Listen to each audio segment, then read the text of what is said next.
Прямий ефір на телеканалі АТР. Мене звати Аліна Блохіна, і ми будемо говорити цієї ефірної години про багато важливих тем, але почнемо з того, що у Криму сьогодні прощаються із Веджє Кашка. Ви могли бачити трансляцію перед початком ефіру прощання із Криму.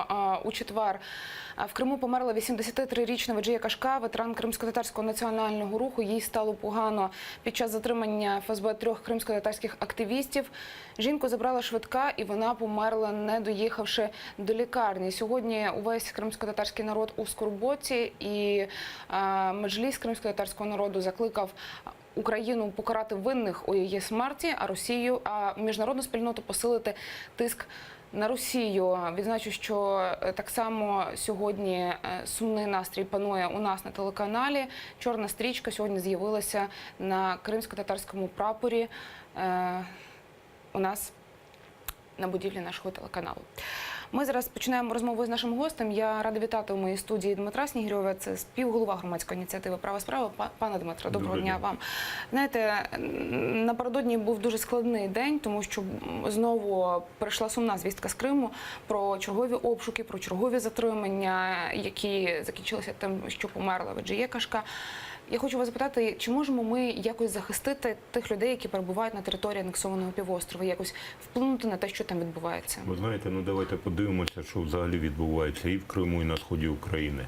Чергова хвиля, коли російські окупанти беруть заручники, причому беруть саме цивільне населення в заручники. Відбувається це з метою тиску як на політичне керівництво відповідно Меджлісу, так і український політичний провід.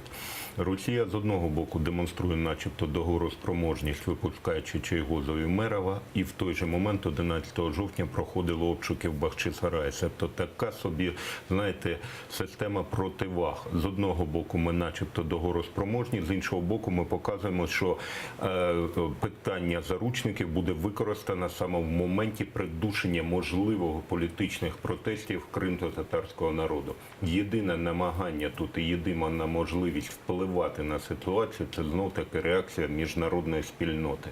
Як би ми там не казали, на сьогодні саме продовження санкцій є найкращим заходом впливу на Російську Федерацію. На жаль, вони розуміють лише власним гаманцем і власною кишені.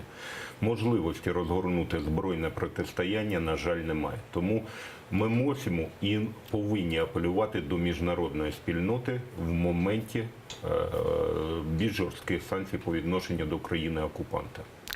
Пане Дмитре, повертаючись до ситуації на сході держави, хочу почути вашу думку, що там насправді відбувається. Тому що, знаєте, лунають різні версії. Це внутрішні розбірки лідерів бойовиків, це розбірки між так званими фейковими республіками ЛНР, ДНР, це певні з Кремля, можливо, якісь перестановки, або якісь мотиви мають щодо, для того, щоб ця ескалація відбувалася на Луганщині. На вашу думку, що насправді відбувається у Луганську? Насправді відбувається спецоперація російських спецслужб. Я зараз поясню, чому я так вважаю. Те, що ми бачили зовнішню картинку, це протистояння Плотницького корнета, 4 дні. Ті події, які відбулися, важко назвати путчем його класичному розумінні. Тобто не було знищення політичної опозиції, не було відповідно захоплення адміністративних будівель, тобто жодних дій, які би свідчили про зміну політичної еліти, немає. Натомість створена картинка для того, щоб Росія уникнула звинувачень з боку світової спільноти, а в першу чергу Сполучених Штатів, в тому, що Росія має вплив на ці території, ба більше того, вона повністю контролює ці процеси. Ці звинувачення почали лунати на адресу Росії, якщо ми пам'ятаємо, 13 листопада спочатку відбулася зустріч в форматі Волкер-Сурков, де піднімалося питання, до речі, звільнення обміну заручниками військовополоненими, в тому числі і представників кримсько-татарського народу. Після цього відбулася, сумно звісна подія, це розмова Путіна з ватажками бойовиків, де, власне, було продемонстровано, що питання обміну військовополоненими, яке до цього було заблоковано фактично рік, останній обмін відбувся в грудні 2016 року, вирішується одним телефонним дзвінком. Тобто протягом 5 хвилин питання знімається з повістки.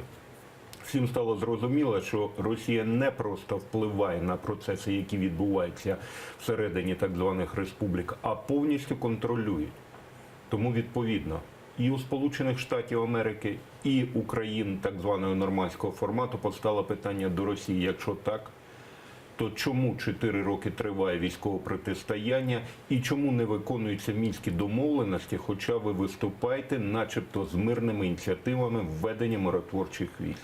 Щоб уникнути цих звинувачень, відповідно і була проведена ця спецоперація, яка мала показати розбіжності чи внутрішній конфлікт, як завгодно це можна називати, гра економічних інтересів, башти Кремля. Тобто версій було скільки завгодно. Але основний момент – уникнути звинувачень з боку країн Заходу. І друге, основне, це знов-таки Росія намагалася, скажімо так, під час того протистояння, мається на увазі конфлікт в Луганську, просунути ідею створення нової квазідержави шляхом об'єднання цих ЛНР і ДНР. Які загрози? Це фактично вихід з мінських перемовин. Бо як би ми не відносилися критично до мінських перемовин, під цими документами, ну чи умовно кажучи документами, бо вони не визнані нікому, стоять підписи двох осіб. Ватажків бойовиків Захарченка і відповідно Плотніцького, як лідерів самопроголошених ЛНР і ДНР. Тому якщо б ці два квазіутворення об'єдналися в одну, так скажімо, державою назвати це не можна, то це означало би автоматичне припинення дій мінської перемовин. До речі, ця теза вже закидалася Росії. Пам'ятаєте, Захарченка свого часу говорив про те, що можливо створення так званої Малоросії замість Новоросії. Тоді був кинутий пробний камінчик, і росіяни дивилися на реакцію в першу чергу країн Заходу, а реакція була дуже нервова. Бо якщо б йшлося про створення нового утворення, відповідно Заходу прийшлось би з нуля починати процес розмов про припинення вогню, введення економічних санкцій і відповідно шукати нову дорожню карту. Оце була основна мета того, що відбувається в Луганську. Створити інформпривід і відповідно тиснути на країни Заходу і Сполучені Штати, щоб вимагати від них виконання, власне, російського плану введення миротворців. Не більше того. Все інше – то картинка. Ви знаєте, те, що відбувається в Луганську, воно, звичайно, дуже турбує нас, але ще більше турбує – це втрати. Звичайно. Тому що сьогодні, за даними штабу АТО, 5 бійців загинуло і 4 були поранені. І знаємо, що на Луганському напрямку сьогодні був дуже складний бій, він тривав ледь не 8 годин. Так. І ось це загострення зараз саме бойових дій на сході країни, воно з чим пов'язане, на вашу думку? А це знову таки, якщо подивимося взагалі історію військового протистояння після підписання так званих і шкільних перемир'їв, їх, до речі, більше 20 було, то загострення відбувається напередодні важливих зустрічей, чи то в нормандському форматі, чи в мінському, чи напередодні зустрічі в форматі Волкер-Сурков, чи навіть тієї ж самої двадцятки. Росія використовує загострення на фронті як момент політичного і відповідно військового тиску і на Україну, і на країни Заходу. А те, що відбулося от сьогодні загострення в Луганську, це от якраз демонстрація того, що начебто процеси на території так званої ЛНР пішли неконтрольовані. І відповідно, якщо Росія не введе миротворчі війська згідно своєї модальності, то в подальшому можемо мати те, що маємо: людські жертви, збільшення кількості обстрілів, неконтрольована ситуація і відповідно непрогнозований розвиток подій. 162 особи, саме стільки сьогодні, таку кількість заручників, які перебувають у бойовиків якраз на території окупованих територій, назвала Ірина Геращенко. 14 місяців. Процес обміну заблокований. Заблокований, звичайно, бойовиками, наскільки нам про це говорять, так, але більше року нікого не звільняють. Абсолютно. Що буде далі? Чи вдасться повернути когось з тих, хто перебуває там зараз? Давайте ми з того, що почали передачу. А якщо ще декілька днів тому кількість заручників була 158, то наразі вже 162. Збільшення кількості заручників за рахунок не військових. Військових немає. За рахунок цивільного населення це один з елементів тиску. І Росія буде продовжувати цю тактику як відповідно на сході України, так і в Криму. Бо це є елемент тиску. До речі, не 14 місяців. Останнє звільнення заручників, обмін заручників відбувся в грудні 2016 року. Тоді поміняли двох громадян Росії, яких звинувачували у зв'язку з бойовиками, на українського кіборга, останнього захисника Донецького аеропорту. Це знов-таки один з елементів інформаційної гри Російської Федерації, коли вони вкинули тезу про те, що 14 місяців не відбувається звільнення заручників, а на отій зустрічі Путіна, Медведчука і патріарха Кирила, саме Кирил поправив Медведчука в тому плані, що ні, ви помиляєтесь, шановні, останній відповідно обмін був в грудні місяці. Це свідчило про те, що начебто українська сторона не володіє темою обміну полоненими, а друге, таким чином намагалися підняти роль Російської православної церкви і нівелювати, в свою чергу, звернення Всеукраїнської Ради церков до відповідно глав релігійних конфесій з метою сприяти звільненню полонених. Що буде далі відбуватися? А заблоковане питання не бойовиками, заблоковане Росією. І відповідно все залежить, скажімо, від можливості тиску на Російську Федерацію, від того, коли звільнять кримських татар з полону, і від того, коли звільнять бранців на сході України. Наскільки ефективний буде тиск з боку Сполучених Штатів, от коли будуть працювати проанонсовані не секторальні санкції, а саме персональні, коли Путін, коли той самий Сурков, коли Пєсков відчують своїм гаманцем, тоді, відповідно, зміни відразу відбудуться. І як показала практика телефонної розмови, це все вирішується буквально за 5 хвилин. І в цьому аспекті я хотів би вже закінчити думку. Дуже показовий так званий шпигунський скандал Білорусі. Коли затримання українського журналіста використане не з метою, знаєте, звинуватити Україну у наявності шпигунської мережі. Ні, навпаки, в самій Україні відразу прозвучала заява про те, що в Москві журналіст Сущенко, причому бездоказово, начебто є офіцером української розвідки. А це свідчило знов-таки і про можливість Росії впливати на інформаційне поле тут всередині України, і Б, про наміри Росії навпаки повністю заблокувати процес звільнення цивільних полонених, які, до речі, утримуються і на території Росії. Ну, за словами Ірини Геращенко, ми можемо чекати на якісь гарні новини до кінця цього року. Дійсно, будемо чекати, можливо, когось вдасться звільнити. А от повертаючись все ж таки, знаєте, до Луганська, я хочу вас запитати, як ви гадаєте, як надалі будуть розвиватися події? Чого чекати далі? Тобто цей конфлікт, він в щось переросте? Чи він просто завершиться, затухне? Ваша думка? Ви знаєте, ну і давайте, по-перше, я хотів би, шановна ведуча, закінчити вже з полоненими. Ви знаєте, не зважаючи на те, що там ми оптимісти, я хотів би, знаєте, проілюструвати тактику Росії. Згідно домовленості буде звільнено 74 полонених. Дай Боже, ми сподіваємося на це. Це те, про що йшлося під час телефонної розмови Путіна з ватажками бойовиків, відповідно під час розмови Путіна з Медведчуком. Але в полоні залишається 162, загальна кількість. От уявіть собі, після звільнення ще 100 чоловік залишається фактично в полоні. І ця кількість буде використана як важіль постійного тиску на Україну. От в чому підступність політики Росії. А тепер щодо Луганська, нічим не закінчиться. Це театральна вистава. Дивіться, якщо би Корнет мав би дійсно бажання усунути Плотніцького від влади, він би його, не випустив би з заблокованої будівлі. Відповідно, знаєте, висувалися претензії не до самого Плотніцького, і Корнет це підкреслював. Я не знаю, звідки взялася інформація, що це особистий конфлікт Плотніцького і Корнета. Висувалися претензії до його найближчого оточення, до керівника його адміністрації, керівника особистої охорони і людини, яка здійснює інформаційний супровід, тобто керівника місцевої телерадіокомпанії. І отут найбільш цікавий момент. Коли йшлося про розблокування і виїзд Плотніцького на територію Росії, дивним чином Плотніцький вивіз з собою все своє найближче оточення. Тобто він не здав їх, він не піддався на шантаж Корнета, а Корнет, відповідно, маючи всі важелі тиску, дивним чином не арештував тих людей, проти яких начебто висунуто звинувачення. А оце наочне свідчення того, що це була театральна вистава. І основний момент.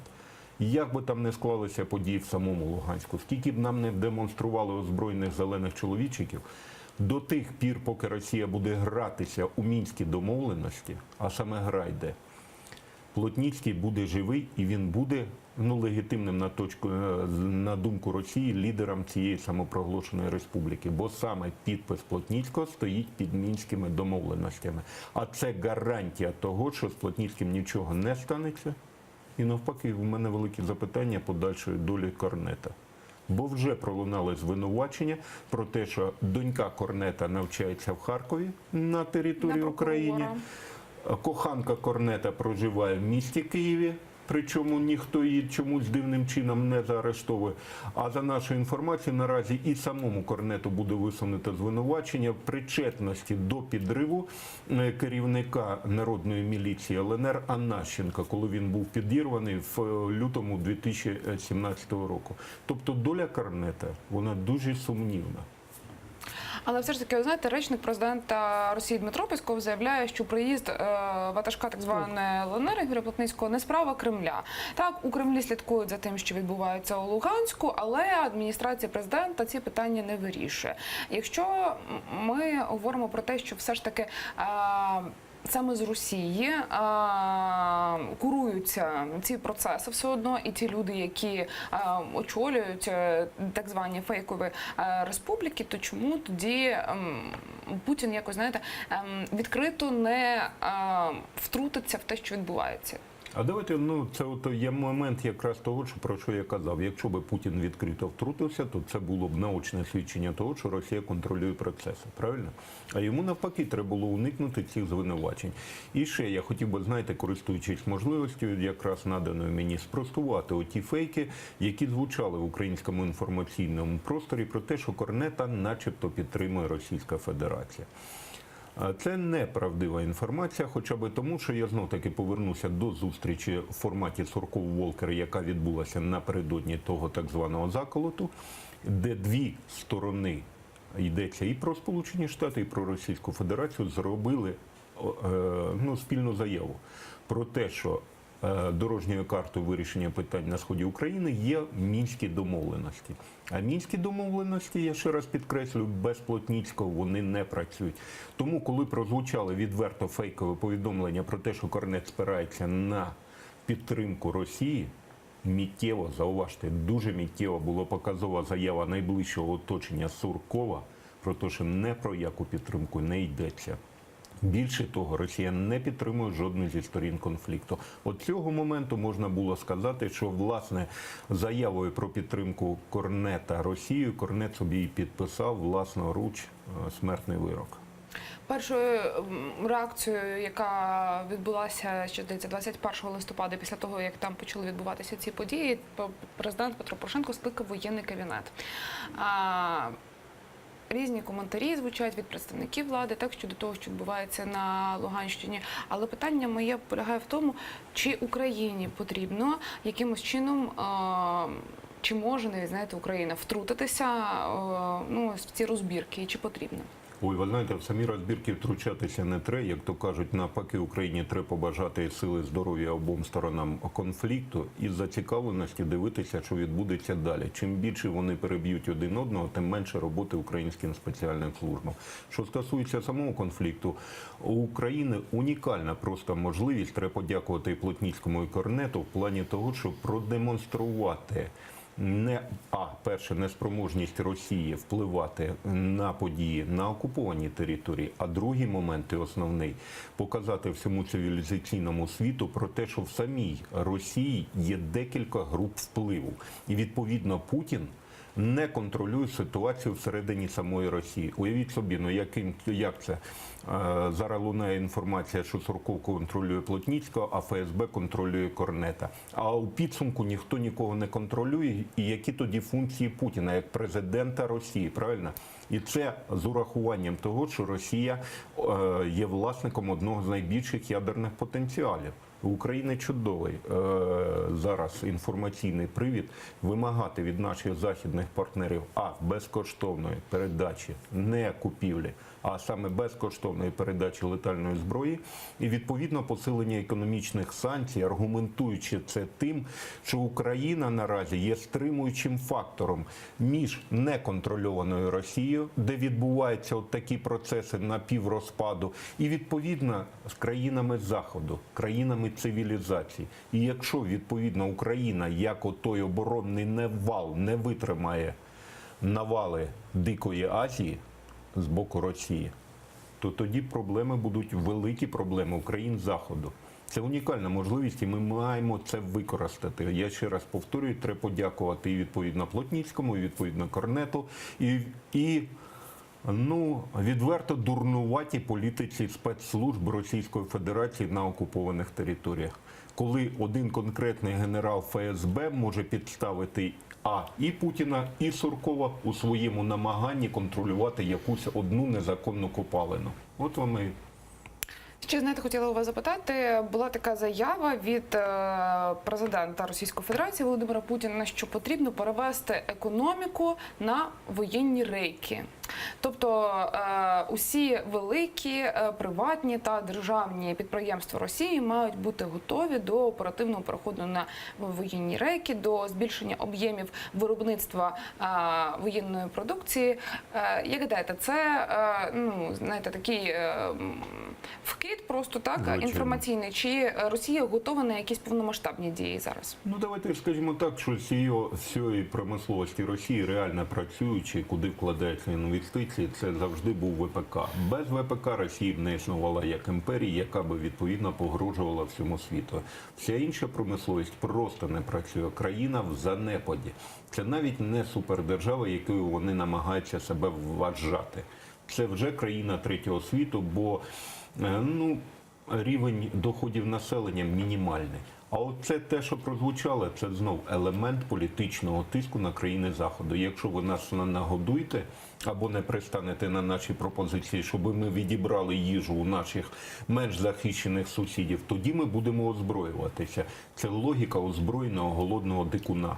І відповідно країни Заходу мають розуміти, що це грубий шантаж і реагувати відповідним чином таким же грубим шантажем. Бо ця країна, я маю на увазі Росія, розуміє лише позицію сили. Іншої позиції вона не розуміє.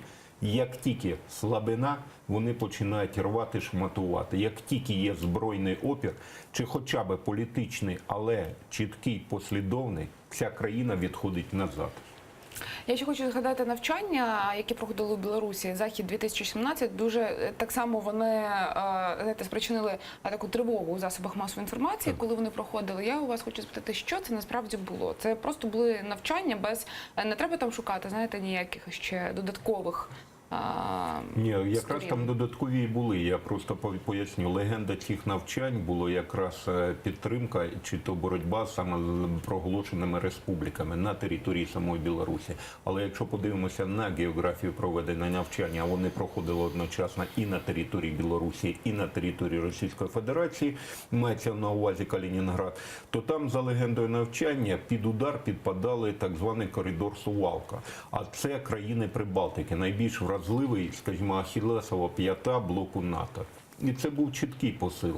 Або ми розгортаємо зараз активність на кордонах країн-членів НАТО, або ви залишаєте нас у спокої, ми спокійно, скажімо так, концентруємося на сході України. Бо Україна – це наша зона впливу. Оце був знов такий елемент грубого політичного шантажу і військового. І, на жаль, знаєте, знов таки країни Заходу, Не варто все ж таки з дикуном показувати слабину. Треба відповідати адекватно на військові навчання військовими навчаннями, на будь-які намагання щодо територіальних претензій, розміщенням додаткових військових контингентів або відповідних засобів масового ураження. Ми повернемося до нашої розмови. Зараз маємо нагоду почути заступника голови СБУ у 2015 році. Віктор Ягун з нами на прямому зв'язку телефоном. Пане Вікторе, доброго дня. Чи чуєте ви нас? Доброго дня. Чую. Є така інформація, і її підтвердила вже Служба безпеки України. Видворення з України представника Кадирова у відомстві повідомили, що він збирав дані про вихідців з Чечні з проукраїнськими поглядами, тих, хто брав участь в антитерористичній операції на українській стороні. Скажіть, будь ласка, от ваш коментар з цього приводу. Ну, я вже один раз сказав і хочу підтвердити свою інформаційну думку, що це якась така дивна поведінка, коли під час війни ми намагаємося набути все ж таки якусь кількість так званого обмінного матеріалу для того, щоб можна було виміняти наших полонених. А ми просто віддаємо, причому досить високопоставлену особу російській владі. Це для мене дуже дивна ситуація. Я розумію, що є якісь там міжнародні договори підписані, ще якась ерунда. Але розумієте, ми воюємо чи не воюємо? У нас є ворог чи немає ворога? Це якась надзвичайно дивна для мене ситуація, і я не можу її нормально так от сприймати.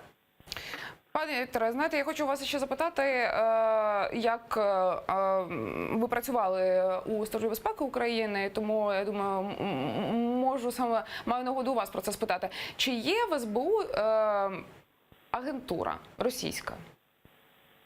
Звісно, є. Вона є скрізь.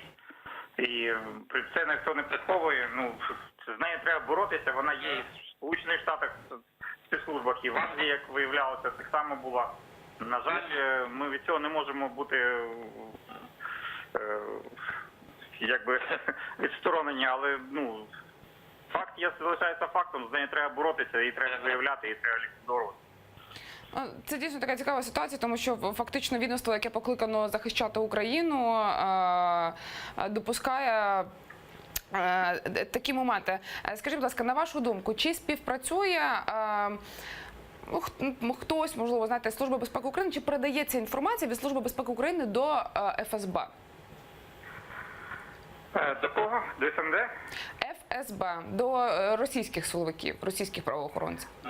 Офіційно вони не мають права це робити, тому що ще в 2014 році всі договори, які були підписані раніше Службою безпеки, були розірвані.